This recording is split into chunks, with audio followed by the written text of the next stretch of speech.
E eu que vou ter que aguentar esse cara aqui, ó. Eu vou ter que aguentar esse cara aqui, ó, na minha frente. E o pior é que ele fez assim, ó. Assim, vou ter que aguentar isso aí. Assim, mas ó, aí eu respirei. É maneiro. Aí eu falei assim, aí eu respirei, aí todo mundo ficou olhando, eu falei assim, é verdade. E você vai ter que me aguentar porque eu vim para fazer o que você não conseguiu fazer. Eu vim para fazer um trabalho que você não conseguiu fazer. Porque se você tivesse feito o seu trabalho bem feito, eu não estaria aqui. Caralho, então, como você não conseguiu fazer o trabalho, tiveram que me contratar para fazer esse trabalho. Então, realmente, você vai ter que me aguentar. Briga. Não tinha... Eu saí da reunião, liguei para a diretora e falei, ó, não vou ficar. Ele saiu da reunião, ligou para a diretora e falou que não ia ficar. Aí a menina virou e falou assim, né? Eu falo menina porque a Mariane, que é a nossa chefe, ela tem 35 anos de idade. Hoje.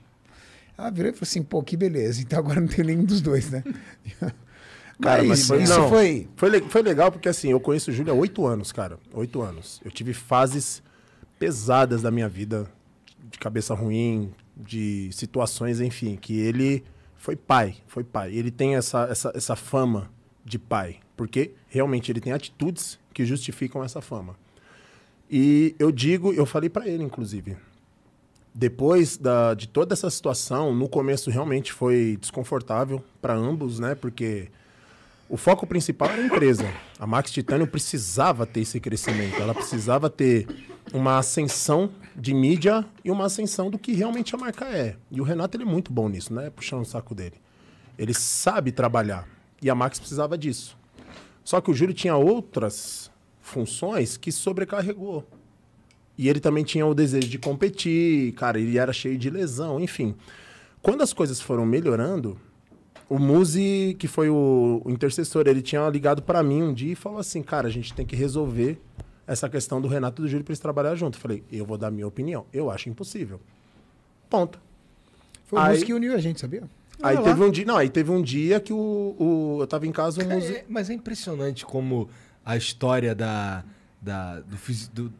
malhação, dos vídeos, da mídia de fisiculturismo, de maromba, eu sei que tu não gosta, mas essa mídia... ela é, pelo menos no Brasil, ela é profundamente permeada por esses 3 personagens aí. Sim, né, sim. Ó, eu vou dar a minha opinião. Né? O Muzi me ligou um dia, falou, cara, resolvi o problema entre o Renato e o Júlio. Aí, o quê? Resolvi. A minha visão, porque eu só convivia com o Júlio, tá? O Júlio, assim, teve fase da vida dele que ele foi muito prejudicado por amizades. Mas muito. Porque o Júlio tem um coração gigante. Então ele muito ajudou e muito se ferrou. Eu não sei o que aconteceu entre os dois. Nem quero saber porque é deles. Mas, na minha visão, sabe muito mimimi, aquele telefone sem fio? Olha, fulano falou, não sei o quê. Vou dar um exemplo assim. Ficou sabendo... Porque isso eu já ouvi. Eu ouvi falar que o Renato falou isso de você, não sei o quê, não sei o quê. Porque chegou um momento que o Júlio tinha a turma dele... e os seguidores dele, e eu tinha a minha turma de seguidores, porque começou a se tornar pública a nossa rivalidade. E aí começou a virar uma rivalidade mesmo. E aí, às vezes, a pessoa, para poder chegar em você e conquistar sua amizade, ela pode, de repente, falar que o seu inimigo disse algo e ela vem como vendendo isso como uma verdade para se aproximar de você. Quando houve esse conflito entre a gente dentro da empresa, o Muzi, que tinha uma amizade muito grande com o Júlio e também já me conhecia, tinha uma certa amizade comigo, tinha uma maior com o Júlio, mas tinha comigo, ele chegou para a dona da empresa e falou assim, ó, me dá a chance de tentar resolver isso, que eu vou colocar isso como um propósito de vida. E aí ele foi conversando com o Júlio, foi conversando comigo, foi conversando com o Júlio. Quando ele conseguiu juntar a mim e o Júlio para uma conversa, e que isso sirva de exemplo para a galera que está assistindo. Cara, se você tem uma diferença com alguém, você precisa acordar um dia e ter a coragem de ligar para essa pessoa e falar assim, cara, mesmo que você me xingue, eu vou até você, a gente vai conversar. Você acredita que há 16 anos de rivalidade, 16 anos de rivalidade, foram resolvidos em 30 minutos de conversa? Porra, eu acho foda demais. Caralho, 30 minutos? Demorou 30 minutos, não foi Paulo mais Luz que devia isso. tentar... O Maurício estava... Pastor, o Maurício algo estava. assim. Mas sabe o que eu e o Júlio descobrimos? Que 98% da minha mágoa e da mágoa dele não era verdade. Eram coisas que as pessoas haviam dito e que nós não dissemos, mas que elas disseram para, de alguma forma, se beneficiar com a nossa briga. Então, ficou para mim um aprendizado, e fica para a galera também que está acompanhando um aprendizado o seguinte: a pior coisa que você tem é não resolver uma questão. Porque quando você não resolve essa questão, essa pessoa faz muito parte da tua vida. Nem que você, de repente, não queira mais que ela faça parte da tua vida. Mas tem que já ficar. Cara, deixa ele falar. Tamo resolvido? Tamo. Ó, vamos continuar sendo amigo? Pô, não, mas estamos resolvidos, acabou. E quando você fala assim, fulano, tudo bem? Mas ela não vive, ela não faz mais parte da tua vida. Porque se você... O Júlio falou pra mim, Renato, eu tive que fazer terapia por conta da nossa briga. De tamanho rancor que isso gerou nele. Sim. E cada um é de um jeito. A mim não tinha gerado. Aí você fala assim, Renato, talvez o que você fez... Não.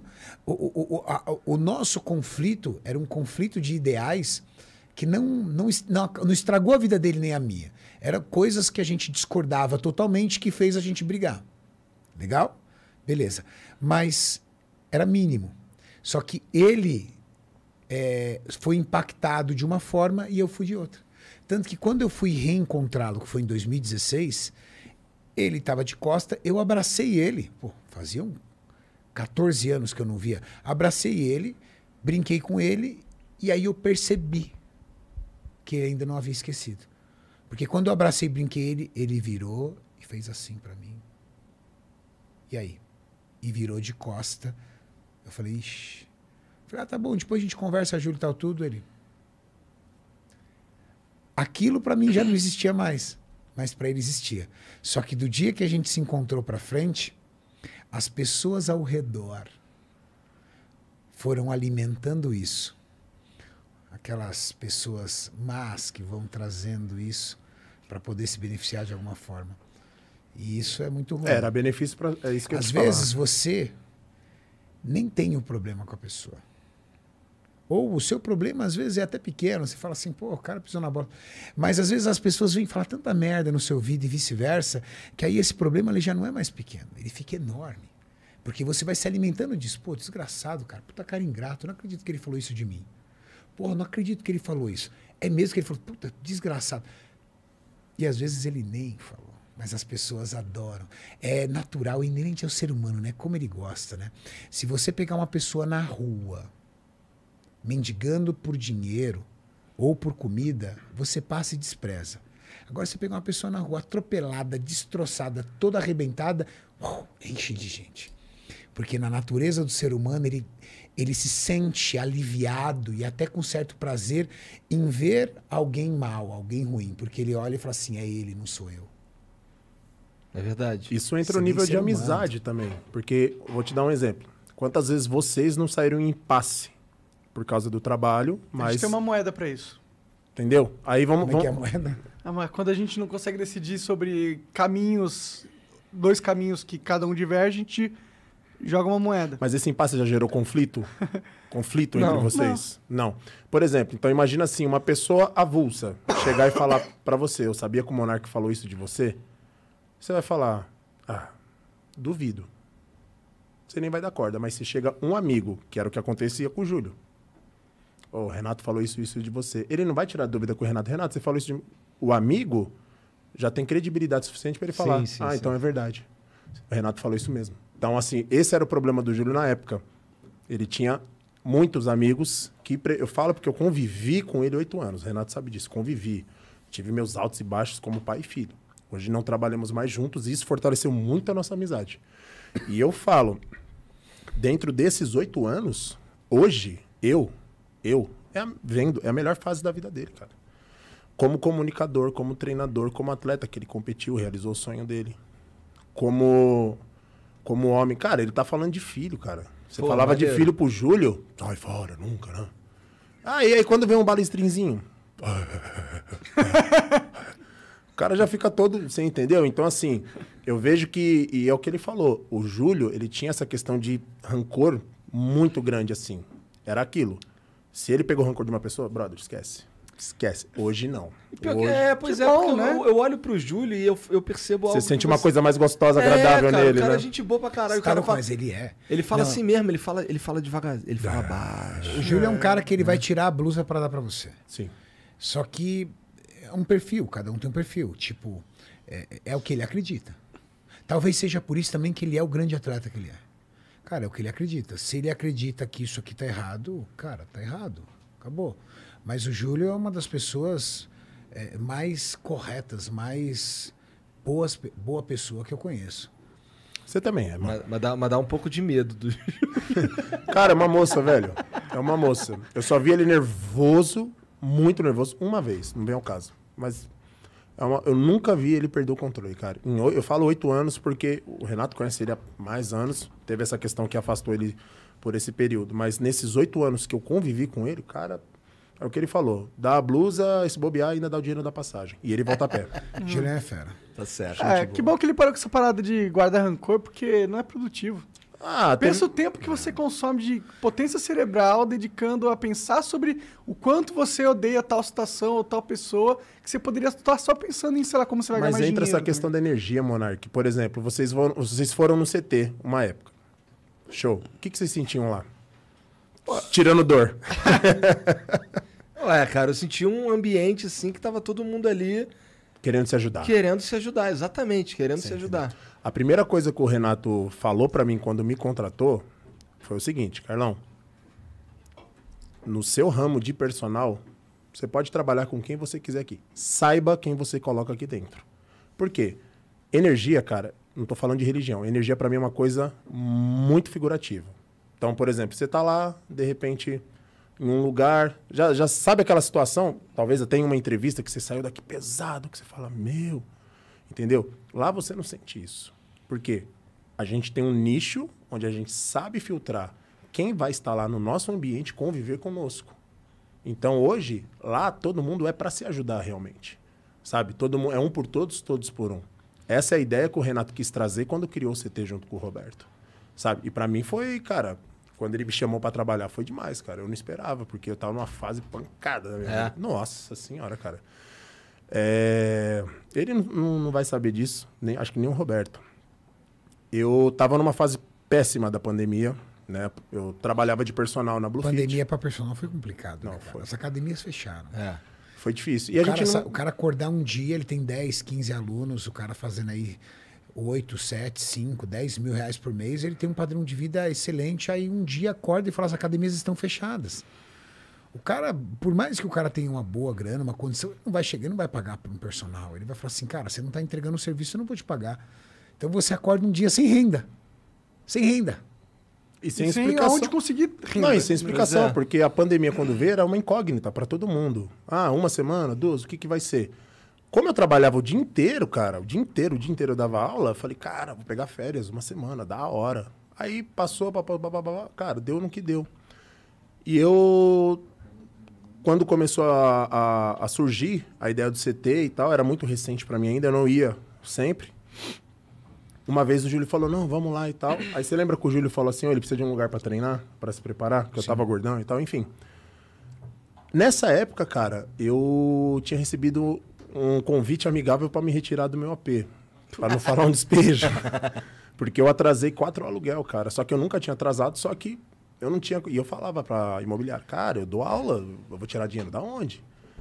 E aí veio isso aí, a mulher abriu um sinistro lá na seguradora, aí a seguradora me ligou, olha, a proprietária tá solicitando que você se retire, o que a gente pode... Cara, eu fiquei péssimo. Só que aquele dia que eu recebi essa notícia, eu tava indo pro CT, só treinar. Quando eu cheguei lá, tinha um papel lá, estamos em gravação, aguarde até às 17, era 15 para 5. Falei, 15 minutinhos, sentei. E aí veio a notícia, que a seguradora me entrou em contato e falou, tá despejado, um exemplo, né? Aí eu, cara, comecei a tremer e tal, e começou a chover. Sabe aquelas coisas bem de desenho, assim, que tudo dá errado, começou a chover. Nossa, cara, eu fiquei puto. Falei, mano, não tá acontecendo comigo. E isso já fazia um tempo que nada acontecia. Não tinha como dar aula online com a frequência que eu dava aulas presenciais. Enfim, cara, foi não gosto dessa palavra, mas a desgraça anunciada. Eu levantei, tinha um carro lá, comecei a chutar do Fabrício. A BM do Fabrício. Comecei a chutar a roda do Fabrício. puto, cara. E comecei a chorar. Falei, cara, não vou treinar, não. Foda-se. Entrei no carro e fui chorando, cara. Aí liguei pra minha esposa. Tô indo embora e tal, porque ela tava indo também. O que aconteceu? O que aconteceu? Eu falei, não, vai se ferrar toda essa merda, não sei o quê. Na mesma hora começou a me ligar o Betão, que é o sócio e o dono lá. Mano, o Betão nunca me ligou. Eu falei, ele viu eu chutando a roda lá na frente do CT. Puta que pariu. Vou pagar a roda. Não, mano. Aí eu falei, o Betão me ligando. Aí eu falei, amor, preciso desligar. Aí eu parei o carro, né? Eu tava saindo da rua ali. Eu falei, ele me viu. Eu, oi, Betão. Aí ele, jovem, você tá no CT? Eu falei, nossa, ele viu, velho. Ele viu. Tô ferrado, não sei o quê. Eu falei, tô perto, tô chegando. Tava indo embora, tô chegando. Por quê? Cara, você tá trabalhando? Aí eu, Betão, minha vida tá afundada, tá arruinada, cara. Você não tem noção do que eu tô passando. Mas eu nunca gostei de falar de drama, assim. O Renato me conhece. Eu tive um histórico de vida pancada, mas nunca fui de chegar e, sabe assim? Falei, tá ruim, cara. Ele falou, cara, acho que eu vou mudar a tua vida. Você consegue vir aqui pra gente conversar? Eu falei, consigo, né? Eu falei, beleza, vai me dar dinheiro, né? Já imaginei, porque o Betão é pancada, moleque. O Betão... Aí, os níveis é forte. Cheguei lá no CT, eu falei, pô, e aí, tal, não sei o quê. Ele falou, cara, é o seguinte, a gente tá aqui com alguns projetos no CT, só que a gente tá tendo um problema de fluxo de horários e tá vindo algumas pessoas aqui que a gente não tá sabendo se é convidado ou não, porque as pessoas levavam várias pessoas. E a gente precisa de alguém que controle isso aqui, cara. A gente precisa de alguém que gerencie o CT, os horários, que passe as informações, horário de gravação, horário de contrato exclusivo, horário de convidados. E eu conversei com o Renato, cara, e a gente chegou no teu nome. Porque a gente precisa de alguém que seja responsável e cuide disso aqui como se fosse seu. Você topa? Cara, já assistiu A Procura da Felicidade, o final? Uhum. Mano, e eu assim, tipo, topa. Não, então beleza. A gente começa... Imagina um homem desse tamanho. O que, velho? O que? Aí eu falei, eu só preciso ir em casa, que não sei o que. Cara, fui chorando. Cheguei lá em casa lá. Aí, tipo, minha esposa parou na parte do vai se ferrar todo mundo, não sei o que. Ela entrou assustada, olha que foi, mas eu abracei ela, abracei forte, meu. Eu falei, guarda o que eu tô falando, eu vou mudar a nossa vida a partir de hoje, cara. E graças a Deus mudei, cara. Hoje... Num resumo, eu tô mudando pra mais perto do CT, num lugar melhorzinho, graças a Deus. Da hora. E tu continuou no apartamento lá, então, que tu tava sendo despejado por um tempo? Continuei e paguei à vista. Tudo. Da hora. Eu queria falar umas coisas, mas eu falei, não adianta, porque a pessoa que não entendeu o que foi a pandemia na vida das pessoas, então ela não tá passando necessidade. Amém, parabéns e segue o jogo. E é cuzona pra caralho também, né? Cara, cada um. A pandemia engordou muita galera também. Engordou. Sim. Engordou bastante a galera. Eu fui um. Eu acho que muitas pessoas elas não estavam preparadas para trabalhar em home office. E aí elas se viram mais próximo da comida. Quando você sai para trabalhar, qual é a tua ideia? Você tem duas opções, né? Tem aquele cara que leva uma ou duas refeições, né? Do tipo, eu levo meu almoço, que eu não quero comer na rua, e eu levo meu lanche da tarde. Ou então aquele cara já sabe, não, eu vou almoçar no self-service. Por mais desregrado que ele seja, ele não tem acesso à comida. Eu chego de manhã no trabalho, a maioria das pessoas já tomou café da manhã, ele fica ali no cafezinho, chega na hora do almoço, come. Eu comi o que quis. Tudo bem, mas você comeu na hora do almoço. E você tem que ficar a tarde inteira o quê? Trabalhando. Aí chega no final do dia, você vai para casa e você come. E você em casa, como sua companheira de trabalho, a geladeira e a despensa. Aí você acorda de manhã, toma o seu café da manhã, aí dá 10h30, 11 horas, pega aquele pacote de biscoito recheado. Aí você vai almoçar. Aí depois, na hora do almoço à tarde, você fala assim, pegar esse chocolatinho, pegar isso aqui, fazer um lanchinho. Então as pessoas, eu estava vendo alguns estudos, elas aumentaram a ingestão de até 30% de calorias no período da pandemia. Caralho, é coisa pra caralho. Só que qual foi a principal regra da pandemia? Fique em casa. E quantas pessoas dentro das suas casas têm acesso a algum tipo de atividade física? A maioria das pessoas mora num apartamento pequeno, uma casa pequena, vai ficar pulando. E aí, falta de atividade física com uma ingestão calórica maior, as pessoas engordaram. Ansiedade. Tô sem trabalhar, a empresa me deu férias sem previsão de retorno. Então, ansiedade, comida perto da sua mão e falta de atividade física, as pessoas engordaram muito na pandemia. E esse negócio que eu acho que foi talvez um erro que a gente cometeu em tentar